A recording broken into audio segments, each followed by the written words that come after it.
সে হাসরের ময়দানে কি হয়ে যাবে? আল্লাহ তাআলা বলছেন ওয়ায়াউমা তাশাক্কাকুস সামাউ বিল গামামি ওয়া নুজিলাল মালাইকাতু তানজিলা।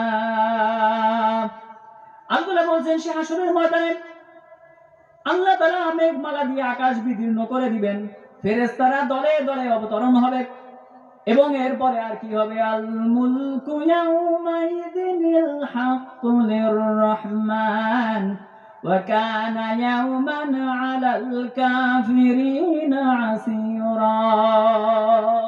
আর সেদিন প্রকৃত সার্বভৌমত্ব হবে একমাত্র আল্লাহ তাআলার, করুণাময় সার্বভৌমত্ব সেদিন হবে। আর সেদিনটি কাফেরদের জন্য হবে বড়ই ভয়াবহ। ইয়াউমান আলাল কাফিরিনা আসীরা।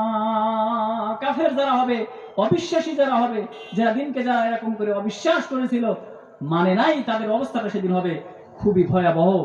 আল্লাহ তাআলা এরপর আরো বলছেন যে দেখেন, ছোট্ট থেকে ছোট্ট আমল দুনিয়ার মধ্যে যদি ভালো করেন, সেই ভালো আমলটা আপনি দেখতে পারবেন। আবার খারাপ আমল যদি আপনি করেন, সেই খারাপ আমলটাও আপনি দেখতে পাবেন। জাররা থেকে জাররা পরিমাণ ছোট্ট থেকে ছোট্ট আমল, ভালো অথবা খারাপ, সেটা হাসরের ময়দানে দেখা যাবে। আল্লাহ তাআলা কোরআনুল কারীমের মধ্যে বলছেন ওয়া মাইয়া আমাল মিসকালা যাররাতিন খায়রান ইয়ারাম। আল্লাহ বলছেন কেউ যদি অনুপরিমাণ ভালো কাজ করে, সেদিন সেটা সে দেখতে পাবে। সেদিন সে দেখতে পাবে, ভালো কাজ যতটুকু করুক দেখা যাবে সেদিন। ওয়া মাইয়া আমাল মিসকালা যাররাতিন শাররান ইয়ারা। আর কেউ যদি খারাপ কাজ সেদিন করে ফেলে, যতটুকু করবে ততটুকু সে হাসরের ময়দানে এইভাবে করে আল্লাহ তাআলা তাকে দেখায় দিবে। আল্লাহু আকবার। এই জন্য আমাদের জীবনকে সুন্দরভাবে পরিচালনা করতে হবে। সুন্দরভাবে জীবন যদি পরিচালনা না করতে পারি, রবের হুকুম যদি না মানতে পারি, শয়তানের যদি পদাঙ্ক অনুসরণ করি, আল্লাহ তাআলা আমাদেরকে জাহান্নামে দিবেন। ইয়াউমা ইয়াফিরুল মারউ মিন আখিহি ওয়া উম্মিহি ওয়া আবিহি। আল্লাহ তাআলা জানিয়ে দিলেন সেদিন মানুষ পালিয়ে যাবে ভাই তার ভাই হতে। আজ আমাদের নেতারা আছে না, নেতা বলে দেয় চলে যাও অমুকের কল্লাটা উড়িয়ে দিয়ে আসো, অমুকের ঠ্যাং ভেঙে দাও, অমুকের হাত ভেঙে দাও, যাতে করে আমার দলের বিরুদ্ধে কথা বলতে না পারে। আল্লাহ তাআলা বলছেন ভাই যখন বিপদের মধ্যে পড়ে যায়, তখন সর্বপ্রথম ভাই এগিয়ে আসে। আল্লাহ তাআলা জানিয়ে দিলেন ওই হাসরের ময়দানে এইসব ভাই কোনো কাজে তোমাদের সেদিন আসবে না। আল্লাহ তাআলা বলছেন ইয়াউমা ইয়াফিরুল মারউ মিন আখিহি ওয়া উম্মিহি ওয়া আবিহি। আল্লাহ বলছেন মা এবং বাবা তারা সবাই পলায়ন করবে সেদিন, কেউ কারো কাজে আসবে না।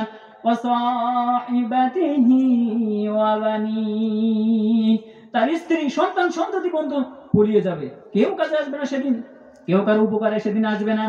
আল্লাহ তাআলা বলছেন লিকুল্লি ইমরিইম মিনহুম ইয়াওমাইযিন শাআনুন ইউগনি।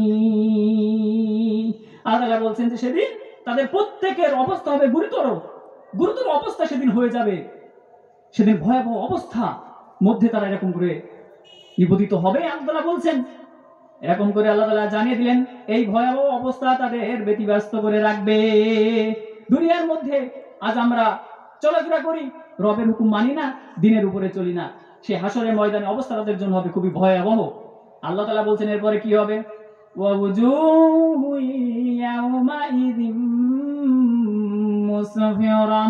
সেদিন কিছু কিছু চেহারা হবে উজ্জ্বল, যারা নেক কাজ করবে, রবের হুকুম যারা মানবে, আল্লাহ তাআলার বিধান মেনে যারা চলবে, আল্লাহ তাআলার বিধানকে যারা প্রতিষ্ঠিত করার জন্য সংগ্রাম চেষ্টা মুজাহিদা যারা করবে, যারা রক্ত দিবে, আল্লাহ তাআলা বলছেন তাদের চেহারা হয়ে যাবে উজ্জ্বল। সুবহানাল্লাহ।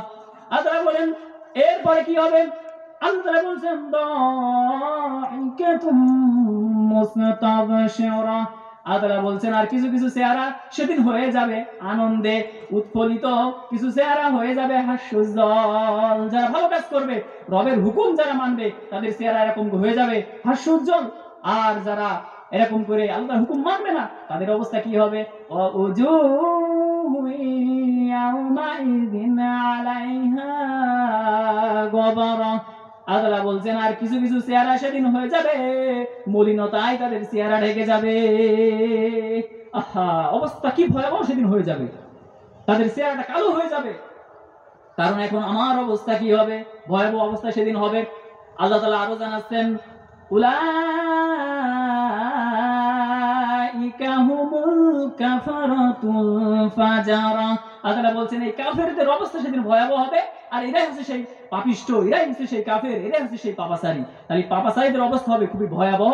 যারা কাফের হয়ে গিয়েছে, রবের হুকুম যারা মানে নাই, অস্বীকার যারা করেছিল, এদের অবস্থা সেদিন হয়ে যাবে ভয়াবহ। এজন্য আসেন আল্লাহ তাআলার হুকুমগুলো মানি, আল্লাহ তাআলার বিধান আমরা মেনে চলি।